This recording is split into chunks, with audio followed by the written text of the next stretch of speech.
Kembali bersama dengan saya Agus Rahmat Pawirojo dalam Advokat Menjawab. Salam integritas. Malam hari ini ada pertanyaan dari salah seorang yang datang ke kantor saya, Agus Rahmat and Partner. Pertanyaan itu, apakah ketika kita mengajukan gugatan di mana gugatan itu ditolak, apakah kemudian masih bisa mengajukan gugatan yang baru? Nah, sahabat-sahabat semuanya, para pencari keadilan, tentu ini menjadi sesuatu yang sangat penting bagi kita. Saya nanti akan uraikan dalam perkara perdata secara umum dan perdata secara khusus. Dalam artian yang sering dilakukan adalah gugatan di pengadilan agama. Kita akan bahas dulu yaitu perkara perdata secara umum. Sahabat-sahabat pencari keadilan, dalam putusan pengadilan itu ada dua. Yang pertama itu adalah putusan yang disebut dengan putusan NO. Apa itu putusan NO? Putusan NO adalah apabila gugatan itu belum memeriksa pokok perkara, yaitu artinya gugatannya tidak bisa diterima. Nah, tentu banyak hal kenapa gugatan itu tidak bisa diterima, karena ada syarat-syarat formil yang biasanya itu harus sesuai dengan, dan biasanya majelis hakim akan memberikan saran-saran dalam putusannya itu. Nah, itu yang pertama. Yang kedua adalah gugatan ditolak. Ya, artinya gugatan ditolak itu sudah masuk pada pokok perkara, sudah ada pemeriksaan pada pokok perkara. Ya, sudah ada jawab jawab, ada replik, ada duplik, ada pembuktian, ya, bukti surat, kemudian pemeriksaan saksi, membuat kesimpulan dan juga putusan. Nah, ketika sudah diputus, ya, kemudian di situ bunyinya adalah gugatan ditolak. Maka bagaimana caranya adalah mengajukan banding sebagai pemohon banding.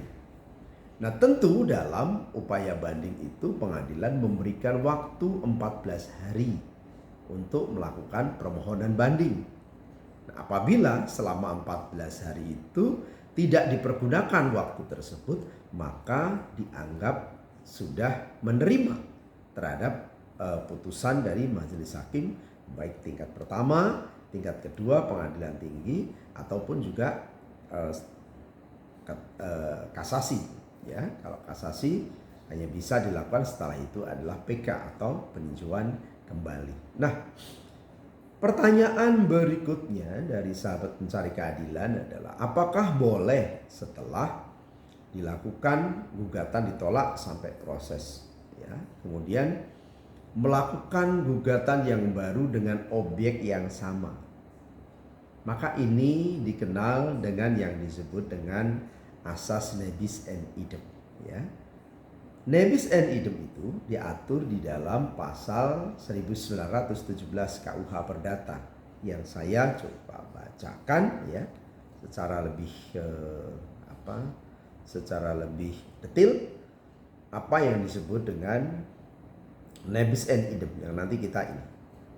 Pasal 1917 Kitab Undang-Undang Hukum Perdata yang menyatakan kekuatan sesuatu putusan hakim yang telah memperoleh kekuatan mutlak tidaklah lebih luas daripada sekedar mengenai soal putusannya. Ya, artinya bahwa putusan yang sudah mempunyai kekuatan hukum tetap itu, ya, tidak bisa lagi itu dilakukan gugatan baru. Jadi ini agar sahabat-sahabat pencari keadilan harus betul-betul pada saat melakukan gugatan itu harus betul-betul teliti. Apa yang menjadi pokok yang harus dilakukan gugatan itu? Tentu sebelum itu harus ada legal standingnya terlebih dahulu. Ya, sebagai legal standing bahwa kita, ya, itu mempunyai hak untuk melakukan gugatan. Ya. Jangan sampai kemudian kita bukan menjadi bagian daripada pihak kemudian kita melakukan gugatan. Tentu ini bisa ditolak. Ya. Nah, sahabat-sahabat pencari keadilan, nah tentu ini pun juga harus juga difahami oleh kita bahwa siapa yang menggugat maka dia harus bisa mendalilkan atas gugatannya tersebut. Artinya apa? Siapa yang melakukan gugatan maka dia harus mampu untuk mampu menunjukkan dalil-dalil yang dia gugat itu, ya, agar gugatan itu bisa diterima nantinya.